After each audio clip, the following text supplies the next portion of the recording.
Connected, a paradigm shift in how we view health. Introduction. Wellness versus allopathy. Control, Alt, Delete, what you know about health. Wellness is a paradigm shift.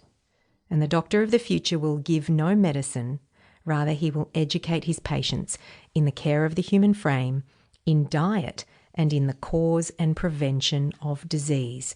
That was a quote written by Thomas Edison, the inventor of the light bulb. Now let's begin with the understanding the two models of care, wellness and allopathy. Wellness is about prevention and quality of life. The medical model, which is allopathy, is about cure and early detection. They're two very different things when it comes to health languages. Healthcare is about maintaining the health you already have, but with wellness, there's no ceiling as to how well you can be. Now, let's look at the notion that aging well is the byproduct of being well. How does one stay well in the modern world? We have much better sanitation and medicines, yet we are consuming more toxins or being surrounded by toxic stressors more than ever before. And you'll discover why I have managed to slow aging naturally, despite the setbacks I have had with various physical and mental health challenges. Good health isn't just luck or genes. We all have a genetic predisposition to certain illnesses, but these genes only get expressed in the right or wrong environment. Slowing aging and living a greater quality of life needs to be the byproduct of wellness. I'll teach you how to age well or slow aging as a result of being well from the inside out. However, this is wellness, which you may not have previously known before, and it's how I live my life. Where possible, I ascribe to a theory that a natural approach to health and always needs to be a holistic one. Nonetheless, there has been a divide and confusion amongst health practices. To be truly healthy begins with a paradigm shift in how you view health. There's well care, and then there's sick care, and they sometimes both get called health care.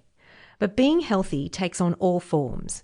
What works for some doesn't work for others, and there's no one-size-fits-all approach or formula when it comes to health.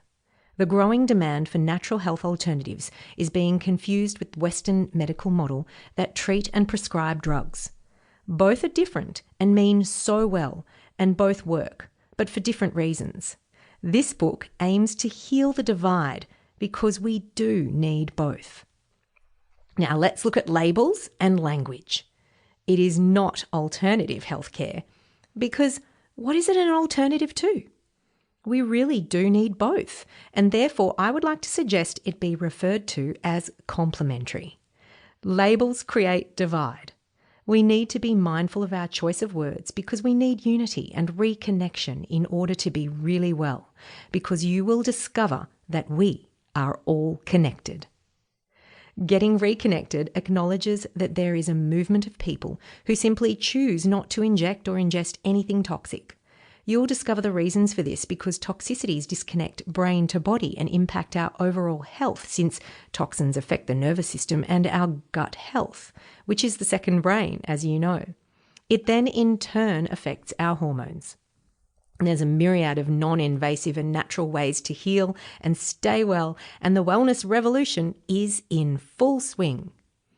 There's a place for Western medicine, and one could never deny how far it has come in terms of emergency.